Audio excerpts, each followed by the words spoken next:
لا إله إلا الله محمد رسول الله. السلام عليكم ورحمة الله وبركاته. الحمد لله الذي لا يعبد بحق في الوجود إلا إياه، الكريم الذي من توكل عليه كفاه ومن آمن به هداه، ومن ساءه أعطاه وتمناه. أشهد أن لا إله إلا الله وحده لا شريك له، وأشهد أن سيدنا ونبينا محمدا عبده ورسوله، سيد الخلق وخاتم أنبيائه المخصوص بالمقام المحمود الذي لم يكن فيه سواه، صلى الله عليه وعلى آله صلاة وسلاما دائمين متلازمين إلى يوم نلقاه، أما بعد. وقال الله تعالى في كتابه الكريم وهو أصدق القائلين: أعوذ بالله من الشيطان الرجيم، بسم الله الرحمن الرحيم. الذين جاءوا بالإفك عصبة منكم لا تحسبوه شرا لكم بل هو خير لكم، لكل امرئ منهم ما اكتسب من الإثم والذي تولى كبره وله عذاب عظيم. ولا يأتل أولو الفضل منكم والسعة أن يؤتوا أولي القربى والمساكين والمهاجرين في سبيل الله وليعفوا وليصفحوا ولا تحبون أن يغفر الله لكم والله غفور رحيم. وقال رسول الله صلى الله عليه وسلم: من أحب أن يبسط له في رزقه وأن ينسأ له في أثره فليصل رحمه. صدق الله العظيم وصدق رسوله النبي الحبيب الكريم، ونحن على ذلك من الشاهدين والشاكرين والحمد لله رب العالمين. Ma'asyiral muslimin wa zumratal mu'minin, hadirin hadirat, jamaah salat qabliyah subuh fajar, jamaah subuh, jamaah majlis ta'lim Masjid At-Taubah rahimakumullah. Puji serta syukur kita panjatkan kehadirat Allah Subhanahu wa taala. Salawat dari iring salam semoga senantiasa Allah limpah curahkan keharibaan baginda Nabi Agung Muhammad sallallahu alaihi wa alihi wasallam wa sallim wa barik alaihi. Salawat itu pun mudah-mudahan Allah limpah curahkan kepada keluarganya, zuriyahnya beliau, dan juga tentunya kita berharap Allah berkenan juga melimpahkan salawat serta salamnya kepada umatnya Rasulullah dari awal para sahabat, tabi'in, tabi'ut tabi'in, sampai dengan kita semuanya yang meskipun tidak sezaman dengan Nabi dan tidak langsung belajar dengan Nabi, tapi yang kita ikuti hari ini adalah sunnah-sunnahnya Nabi Muhammad sallallahu alaihi wasallam beserta segenap seluruh generasi-generasi di bawahnya. Jamaah rahmatullah, alhamdulillah kita masih berada di bulan Syawal, tepatnya tanggal 21 Syawal, bulan yang kemudian sebagian ulama juga menyebutnya sebagai bulan suci. Kalau kemarin kita menyebut Ramadan adalah bulan suci Ramadan, maka sebagian ulama juga menyebut bulan Syawal adalah bulan suci. Satu, bulan Syawal mengiringi bulan suci Ramadan sehingga hal-hal yang mengiringi perkara yang suci masih masuk ke dalam urusan yang suci pula. Hal-hal yang berkaitan dengan perkara yang suci, maka hal yang mengiringinya ini sebagian menyebut sebagai hal yang suci pula. Kenapa kemudian ada yang mengatakan bulan Syawal sebagai bulan yang suci juga? Karena di bulan ini manusia pada umumnya, secara khususnya kaum muslimin muslimat, masih dalam kondisi fitrah, masih dalam kondisi suci. Nah, di antara yang kemudian menjadikan bulan Syawal ini menjadi utama, menjadi spesial, karena adanya hari raya Idul Fitri. Bayangkan jamaah sekalian betapa mulianya bulan Syawal, sehingga dibuka dengan perayaan besar, disebut dengan hari raya. Kalau kita biasa menyebut hal-hal yang besar ini, ada yang mengatakan agung, ada yang mengatakan raya. Hari raya, hari agung, hari besar. Kalau masjid itu besar, sebutannya masjid agung. Di bawah masjid agung ada masjid jami'. Di atasnya masjid agung ada masjid raya. Kalau levelnya masih di kampung, itu masjid biasa. Kalau levelnya sudah masuk agak meningkat komplek misalkan, itu bisa disebut dengan masjid jami', masjid yang dipergunakan untuk beriktikaf, kemudian sholat Jum'ah berjamaah, ini namanya masjid jami'. Nah, kalau taubah ini layak disebut dengan masjid jami', dipergunakan, diperuntukkan untuk sholat berjamaah, iktikaf, dan juga untuk kegiatan seperti sholat Jum'ah dan lain sebagainya. Layak disebut dengan masjid jami'. Nanti bisa dapat ditulisin masjid jami' at-taubah. Masjid agung, kita belum layak disebut dengan masjid agung, karena lokasinya, posisinya ini belum strategis masjid yang memungkinkan untuk diberikan nama masjid agung. Contoh masjid agung di alun-alun, Masjid Agung Al-Mujahidin, layak karena dari strategis tempatnya, pengunjungnya, lokasi tentunya ya, dan juga di antaranya fisik bangunannya juga bisa juga masuk kategori itu masjid agung. Ada lagi yang lebih tinggi dari itu, walaupun memang raya dan agung hampir sama, masjid raya biasanya berada di tengah-tengah kota. Misalkan ada Tangerang Kota, ini ada masjid raya, atau selevel kabupaten dan lain sebagainya. Maka bulan Syawal ditandai dengan 1 Syawal dengan adanya hari raya Idul Fitri. Nah, konteks yang akan kita bahas diantaranya adalah keutamaan bulan Syawal, hari raya Idul Fitri. Ada yang menyebut dengan lebaran, ada yang mengiringinya kata liburan, ada kata luberan. Lebaran, jamaah sekalian, siapapun berhak merayakan lebaran, bahkan andaikan dia bukan muslim sekalipun, dia berhak merayakan lebaran. Karena makna lebaran bukan lebar ya. Kalau orang sebagian saudara kita mengatakan lebaran, lebar sama lebar maknanya lain, tapi bisa juga nanti ada arti lebaran.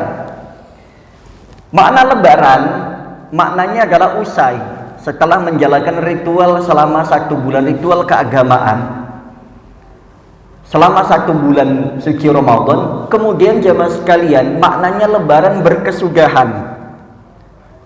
Jadi bahkan yang tidak puasa sekalipun, yang tidak tarawih sekalipun, bahkan yang tidak jamaah sholat fardu sekalipun, dia bisa dan boleh merayakan yang namanya lebaran. Makanya terkadang lebih heboh orang yang nggak puasa lebarannya, terkadang ya.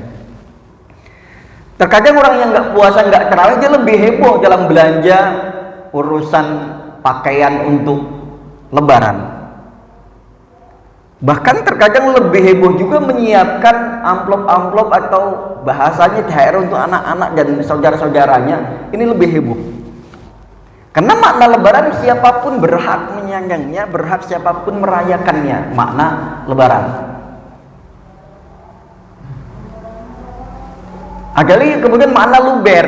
Luber itu kalau wadah itu katakanlah 1 liter, diisi lebih dari 1 liter, maka sisanya adalah luber, tumpah-tumpah. Disitulah rezeki orang saat itu, terutama urusan materi, berlebih. Bahkan dari mulai awal Ramadan jamaah sekalian sampai dengan Idul Fitri, sampai dengan Lebaran tadi jamaah sekalian, jangankan yang masih aktif kerja, yang sudah pensiun saja itu merasakan betapa lubernya Ramadan sampai dengan Lebaran. Itu makanan berlimpah, minuman berlimpah, bahkan sedekah dari orang-orang berlimpah. Luber jamaah sekalian. Sekali lagi, jangankan yang masih aktif kerja, yang sudah tidak aktif kerja saja, yang tidak produktif, yang tidak lagi bekerja urusan dunianya, dia masih merasakan betapa lubernya Ramadan sampai dengan Lebaran.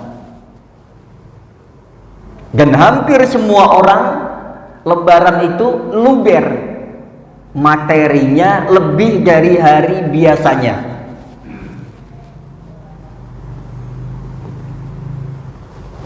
Kemudian makna laburan. Kalau ada makna laburan itu, kalau di kampung labur itu ngecat. Kalau rumah diganti warnanya, diperbarui dengan yang baru, itu laburan.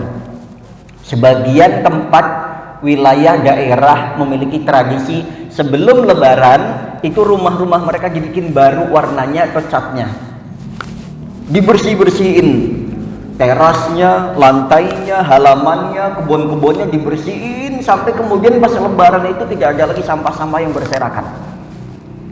Ada sebagian satu tempat itu yang kemudian memiliki tradisi bahwasanya mengganti cat rumahnya ini setahun sekali, wajib itu. Nah, ini makna laburan. Kemudian memiliki makna liburan. Makna liburan karena hari itu adalah free, semuanya libur, baik aktivitas yang kantor, aktivitas kegiatan yang untuk urusan harian, itu rata-rata jamaah sekalian itu semuanya libur. Ada libur khusus Lebaran, bahkan ada cuti Lebaran dan tambahan yang lain sebagainya. Ini liburan. Tapi karena dengan makna ini kemudian orang kemudian memaknai semuanya libur, free. Meskipun ada sebagian saudara-saudara kita yang meskipun Idul Fitri tetap masuk kerja. Ada yang paling kadang libur sehari, setelahnya sudah aktif kembali. Di beberapa sektor pekerjaan seperti itu, instansi juga sebagian yang seperti itu. Jadi meliburkannya hanya di hari pertama saja dan lain sebagainya. Nah, dari liburan ini kemudian orang-orang memaknai bahwa Lebaran ini kesempatan untuk berlibur. Makanya tempat wisata itu kalau kita pantau jamaah sekalian, tempat wisata hampir semuanya penuh di hari Lebaran. Yang mau ke puncak penuh, macet total. Yang mau ke Dieng penuh, macet total. Arah ke pantai sana, Banten misalkan, penuh lagi. Ke Jogja sana, Jawa Tengah, Magelang, macet lagi. Bromo lagi, sama. Makna liburan, kemudian tempat-tempat wisata kebanyakan diisi oleh orang-orang luar daerah. Terkadang bahkan orang-orang lokal itu ketika mau wisata di tempat yang biasa dikunjungi, atau mungkin barangkali walaupun dekat mereka nggak ngunjungin karena kesempatannya adalah Lebaran, karena punya uangnya di situ misalkan. Itu sudah diisi oleh orang-orang yang kemudian perantau-perantau pulang dari perantauannya balik ke kampung halamannya, mengisi tempat-tempat liburan, sehingga orang-orang lokal ini seringkali mengeluh, kapan nih plat B misalkan dan lain sebagainya, B dan lain sebagainya, itu kapan pulang lagi? Kami yang lokal juga butuh liburan. Sampai segitunya. Bahkan pengalaman pribadi kemarin, selepas sholat id di sini di lapangan, kemudian bermaaf-maafan, kemudian masih sempat sebentar muter ke kompleks sebelah ke mertua, kemudian ziarah. Di tempat ziarah itu sampai nggak bisa masuk, walaupun sebenarnya saya mohon maaf, saya senang ziarah, tapi tidak harus di hari lebaran. Tapi karena keluarga ini kemudian kekeh untuk ngajak, sebenarnya saya nggak mau juga, bukan nggak mau, saya senang ziarah, sangat senang, dari kecil memang sudah senang ziarah. Cuma tidak harus lebaran habis sholat id kemudian ziarah, toh bisa dilakukan di hari sebelumnya atau nanti setelahnya, itu sangat memungkinkan, sangat bisa. Kenapa harus amprokan sehingga orang-orang ziarah kubur ini susah sekali masuknya? Nah ini kita sudah entah tradisi, entah karena latahnya kita. Jujur kemarin saya agak sungkan juga. Tapi karena keluarga minta saya untuk mimpin ziarah, akhirnya mimpin ke makam. Selesai dari pemakaman jam 11, siap-siap rencana mau mudik lewat tol yang Ciater sini nih. Ternyata dari pom bensin sudah nggak gerak, kendaraan sana penuh semuanya. Inisiatif mau lewat Pamulang, Cinere, Jagorawi. Gak taunya dari mulai Pamulang sini sampai dengan bundaran Unpad dan arah seluruh cabang-cabangnya itu penuh macet total. Jadi jam 11 dari rumah, kemudian jam 12 baru mau masuk tol, dengar suara azan, balik lagi saya cari masjid di sekitar yang paling dekat, cari masjid. Daripada nanti kalau sudah tol nyari rest area sisa lagi, kemudian nyari masjid, sholat tenang. Habis sholat rupanya jam makan siang, nggak ada orang jualan, kita nggak bawa bekal juga. Akhirnya selesai jam 1 kita mulai naik tol. Macetnya orang silaturahim di situ, orang liburan, orang lebaran, semuanya gerak jadi satu, semuanya pengen keluar rumah, entah dengan tujuan masing-masingnya dan lain sebagainya, sehingga makna liburan ini terkadang bukannya libur, bukannya healing, malah pusing, Pak. Yang tadinya niatnya healing malah jadinya pusing. Kenapa? Semua jalan macet, bahkan di makam saja macet. Entah, saya belum mendengarkan tentang masalah bagaimana orang-orang di makam ini diperlakukan seperti apa ketika di hari raya Idul Fitri, Allahu alam. Tapi mudah-mudahan kita berdoa, mudah-mudahan mereka juga diberikan libur, cuti lah istilahnya. Kalau orang dalam tahanan itu kan ada cuti lebaran, mudah-mudahan mereka diberikan keringanan. Bagi yang mendapatkan sisa kubur, Allah ringankan sisa kuburnya, dan bagi yang mendapatkan nikmat kubur, Allah perpanjang lagi nikmatnya selama terutama bulan Syawal ini. Nah, itu makna lebaran dan juga makna liburan. Nah, kemudian karena lebaran semuanya ini ada di bulan Syawal, kita bahas lagi kemudian kelebihan keutamaan bulan Syawal. Di antaranya tadi bulan Syawal diistimewakan dengan adanya hari raya Idul Fitri. Kemudian yang kedua, jamaah sekalian, bulan Syawal diistimewakan dengan adanya, kalau yang biasa kita kenal tradisi lah ya sebenarnya. Ini dengan adanya semua orang ini hari itu, di bulan itu merasa bersalah, bahkan dengan orang yang tidak dikenal sekalipun, dia mengakui kesalahannya, meminta maaf dan minta dimaafkan. Yang kemudian dari situ muncullah istilah dengan kata halal bihalal. Halal inisiatif untuk meminta maaf, halal berikutnya minta untuk dimaafkan dan memaafkan. Meskipun sebenarnya walaupun sepintas kayak bahasa Arab, itu halal bihalal tidak dikenal di tradisi sana, katanya begitu. Karena itu memang tradisi Indonesia, orang Indonesia itu kreatif. Di zaman Pak Soekarno itu ulama-ulamanya kreatif, lebih kreatif lagi. Kreatifnya mereka sering menggunakan, mengambil bahasa-bahasa yang menurut kita ini simple tapi maknanya dalam. Contoh halal bihalal. Ya sudah, kita sudah impas, ya udah halal. Mengambil tradisi orang Arab, kalau menawarkan sesuatu, memberikan sesuatu dengan ketulusan keikhlasan, halal, halal. Silakan ambil, halal, gak usah bayar. Boleh ambil sesukanya, secukupnya, halal. Makanya disebut halal. Nah, ketika kita bermaaf-maafan, halal dengan halal. Orang Indonesia itu kreatif. Nah, yang kemudian halal bihalal. Makna lain itu adalah silaturahim. Apa sih pentingnya silaturahim? Sebenarnya kemarin juga sudah kami sampaikan. Silaturahim dalam kitab Adabul Mufrad ada sebuah hadis qudsi yang Allah menyampaikan, Anar Rahman wa hadihir rahim. Syaqaqtu lahu isman min ismi faman wasalaha wasaltuhu wa man qata'aha qata'tuhu. Allah memiliki nama Asmaul Husna itu Ar-Rahman dan Ar-Rahim. Yang kemudian makna siapapun silaturrahim. Makna silah artinya menyambung, makna rahim artinya kerahiman yang memiliki hubungan biologis, saudara kandung, itu maknanya rahim. Yang kemudian kita kembali menyebutnya diperlebar lagi bahwasanya menjadi mahram. Silaturahim yang pertama adalah yang dibangun, yang pertama kali kita bangun, yang pertama kali kita sambung adalah zul mahram, yang memiliki hubungan ikatan darah. Kalau itu memiliki ikatan darah, ini yang paling utama.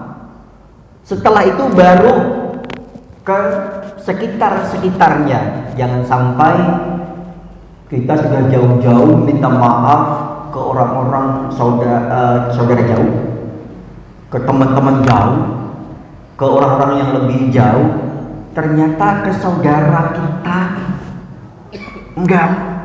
Nah, ini keliru. Pun sama dengan bantuan. Kalau kita mau membantu orang, tengok kanan kiri dari yang memiliki mahram kita dulu. Jangan sampai kita di luar menjadi solih, ternyata di keluarga kita malah justru kita memelihara salah,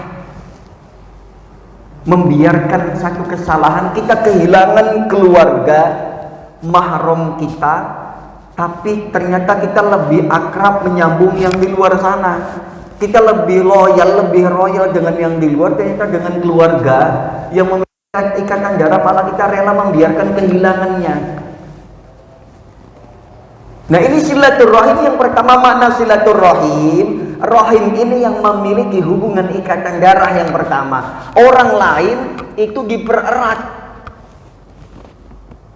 Kalau yang memiliki rahim harus kita ikat, yang putus harus kita sambung. Orang lain yang tidak memiliki hubungan darah kita pererat kembali. Kalau yang itu kita sambung, jangan sampai putus.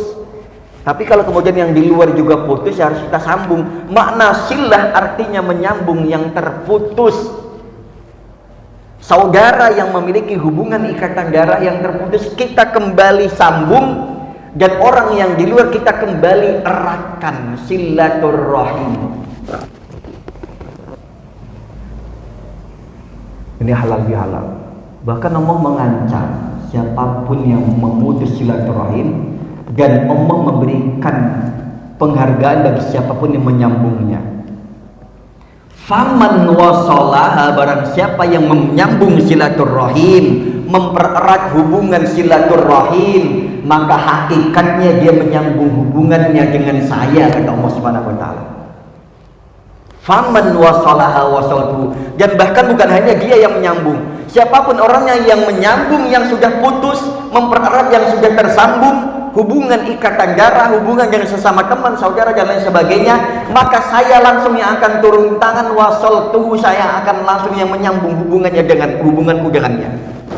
Wasoltuhu, Allah sampaikan, saya langsung yang akan menyambung hubunganku dengannya. Allah langsung turun tangan, akan mengurusi urusan dia dan mereka.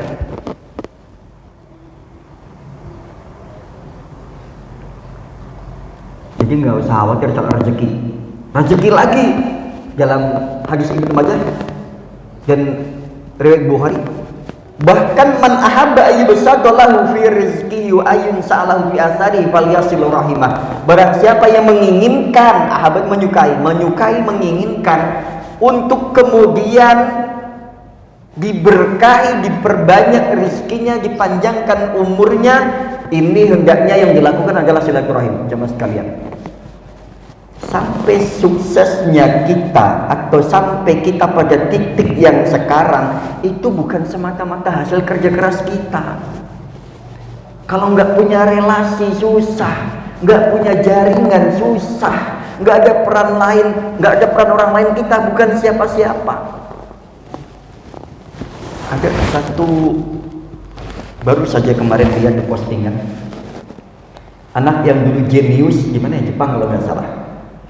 Jenius bahkan usia 13 tahun sudah menjadi sarjana, usia 16 dan seterusnya itu dia sudah menyelesaikan gelar doktor.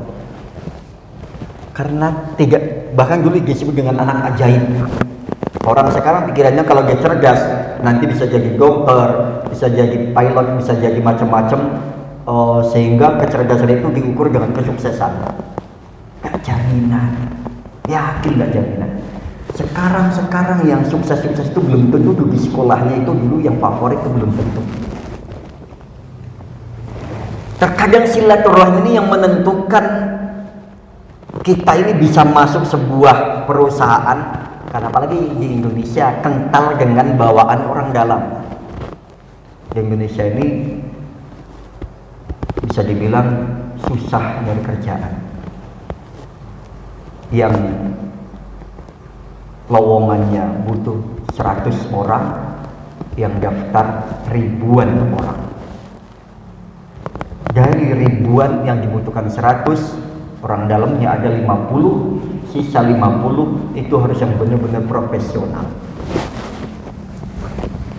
Nah jamaah sekalian, dari situ pentingnya silaturahim, kenal dengan jamaah. Oh bapak ini kantornya di sini, Pak mohon maaf bisa nggak titip anak saya? Pak anak saya ini punya pengalaman di sini, bisa nggak dipertimbangkan? Silaturahim. Dari yang tadinya kita mendapatkan sesuatu karena kita silaturahim, banyak teman, banyak jaringannya, kemudian dia kenal, oh si bapak itu ya sakit ya, ayo tengokin, umurnya jadi panjang, ditengokin, orang didoakan karena temennya banyak. Nah kalau kita cuma ngurung diri di rumah, nggak ada yang kenal, nggak mau bergaul di masyarakat, hanya kenal RT-nya saja, mohon maaf Pak, naudzubillah min dzalik, sekali jangan sampai kita membusuk di rumah, nggak ada yang tahu, bahkan anak kita nggak ada yang tahu kita mati kapan, matinya di mana, ketemu sudah membusuk. Banyak itu terjadi orang-orang yang kalau bahasa anak sekarang itu apa tuh, introvert, suka mengurung diri, tidak membuka jaringan, tidak membuka silaturahim dengan orang-orang sekitar. Banyak ditemui itu meninggal di rumahnya dan tidak ketahui kapan meninggal pastinya. Naudzubillah min dzalik. Loh kalau orang banyak jaringannya enak, ke masjid aja hari Sabtu, hari Ahad, insya Allah pagi dapat sarapan. Kita nggak perlu kenal siapa bapak. Hari ini sudah kita siapkan, ada gorengan. Bahkan nanti ada, cuma belum ada yang ngambil. Karena tadinya saya mau ngambil, ternyata qadarullah ustadznya nggak datang. Jadi saya belum bisa ngambil nih. Ada bubur kacang hijau dan juga pisang rebus. Tapi nggak tahu nih, saya belum ini yang ngambil siapa. Tadinya saya udah nyiapin kendaraan untuk jalan pagi ini. Nanti lah setelah ini mohon ditunggu ya, selepas selesai ini saya langsung ke sana langsung ngambil. Karena silaturahim, kita nggak perlu kenal siapa bapak, siapa ibu. Pagi ini kita siapkan untuk siapapun yang masuk ke masjid dan siapapun yang berkenan untuk ikut, monggo silahkan. Nggak perlu tanya bapak orang mana. Silaturahim nggak tanya bapak orang mana, setelahnya baru ngobrol. Nah ini makna silaturahim luas. Dari situ teruji, terbukti hadis Rasul yang diriwayatkan ini, kemudian bahwasanya siapapun yang pengen panjang umurnya, masuk-masuk nggak ditanya KTP-nya pak, nggak ditanya nanti asal usulnya mah, nanti setelah ngobrol ringan baru ditanya asal usulnya dari mana dan sebagainya. Tapi silaturahim itu membuka luas kesempatan kita untuk panjang umur, untuk berkah rezekinya, panjang rezekinya. Jadi itu luar biasa. Makanya Allah ancam, ma min dzambin ajdaru ayyajjalallahu ta'ala li sahibil uqubah ma'a ma yadahiru fil akhirah mislul baghi wa qati'atir rahim. Kemudian diancam oleh Allah Subhanahu wa taala, hati-hati, ada dua dosa yang kemudian bukan hanya dipercepat urusannya di dunia tapi juga menjadi tabungan di akhirat. Yang pertama, pelaku kemaksiatan dalam segala bentuk kemaksiatan ini diancam oleh Allah, dibalas langsung di dunia, di akhirat nanti masih dipertanggungjawabkan. Pelaku kemaksiatan dalam segala jenisnya. Yang kedua, pemutus silaturahim diancam oleh Allah, dibalas di dunianya, disusahkan, disempitkan rezekinya, disusahkan pekerjaannya, dan bahkan nanti di akhirat masih lagi ditagih. Nih, balasan kamu dulu nggak mau silaturahim, nggak mau kenal orang, seolah-olah sukses karena dirinya sendiri saja. Enggak. Kita sukses apapun yang kita raih, yang kita dapatkan, yang kita miliki hari ini, banyak peran orang di luar kita. Contoh kecil saja, kita nggak ada yang kenal, tapi ketika doa Allahumma ighfir lil muslimina wal muslimat wal mu'minina wal mu'minat al ahya'i minhum wal amwat, ya Allah ampunilah seluruh kaum muslimin muslimat, mukminin mukminat, baik yang sudah meninggal maupun yang masih hidup, itu semuanya tolong ampuni ya Allah, urusannya dipermudah ya Allah. Loh, doa orang yang nggak kita kenal loh. Apalagi kalau sampai nama kita disebut oleh orang tersebut tanpa sepengetahuan kita, karena kebaikan kita mungkin, karena orang itu pernah disantunin mungkin, pernah ditolong mungkin. Doa, ya Allah ya Rabb, si fulan bin fulan kemarin baik banget sama saya, tolong ya Allah. Bos, luar biasa doa yang terkadang tanpa sepengetahuan. Jadi apa yang kita miliki, yang kita mampu, yang kita sampai hari ini bisa sampai setitik ini, di posisi yang sekarang, bahkan kesehatan kita sampai dengan hari ini, bukan karena kita rajin olahraga saja, bukan kita karena rajin menjaga pola makan semata. Ada peran orang lain yang mendoakan kesehatan kita. Ya Allah, sehat ya Pak, panjang umur, alhamdulillah. Orang lain begitu penting dalam hidup kita. Silaturahim, berkah silaturahim. Makanya wajar. Man ahabba ayyun satalahu fi rizqi wa ayyun sa'alahu fi asarihi. Kuncinya satu, falyasil rahimah. Hendaknya dia menyambung silaturahim. Dari silaturahim kemudian kita menjadi orang yang pemaaf. Allah itu pemaaf. Buktinya kenapa? Doanya, Allahumma innaka afuwun karim tuhibbul afwa fa'fu anna ya karim. Allah itu maha pemaaf, maha pengampun, dan menyukai orang-orang yang memaafkan, menyukai orang pemaaf. Udah Allahnya maha pemaaf, menyukai orang-orang yang memaafkan, menyukai memaafkan, dan menyukai orang-orang yang memaafkan. Kita mudah meminta maaf, yang agak sulit itu memaafkan. Karena terkadang cukup dengan ketik-ketik mohon maaf lahir batin ya, itu cukup minta maaf. Sebenarnya yang kita perlukan langsung mohon dimaafkan ya. Itu kalau cuma ucapan mohon maaf lahir batinnya, kita yang mengakui kesalahan, seperti harusnya kita butuh untuk dimaafkan. Mohon dimaafkan segala kesalahan saya selama setahun kemarin sampai dengan hari ini. Kalau nanti agak sedikit dirubah tuh. Agak kalau bahasa di orang-orang soleh itu bahasanya la tasriba lakumul yaum yaghfirullahu lakum. Tidak ada dosa di antara kita hari ini. Itu bahasanya. La tasriba lakumul yaum. Tidak ada dosa kalian dengan saya dengan kalian hari ini, tidak ada dosa, dan Allah Maha memaafkan kita semuanya. Itu bahasanya, bahasa minta maaf, bahasa minta dimaafkan. Baik jamaah sekalian, masih banyak sebenarnya karena udah syuruk. Jadi saya juga mohon izin, saya tak ngambil tambahan konsumsi dulu sementara, yang ada mohon dinikmati. saya tak izin ngambil konsumsi dulu untuk melengkapi pagi hari ini. Monggo silahkan, masuk waktu syuruk, masih banyak sebenarnya, dan masih Al-Quran, ayat Al-Quran dan juga hadis yang belum kami sampaikan, tapi takut kelamaan, saya tak izin, mohon undur diri. Monggo jamaah, kami persilahkan konsumsi yang sudah ada teh juga ada, kopi juga ada, monggo dinikmati bagi yang sudah menyelesaikan saum Syawal. Tadi membahas itu juga. Nah, jadi karena waktunya sudah cukup, ya kita lanjut berikutnya. Monggo, ada teh, ada kopi, ada gorengan.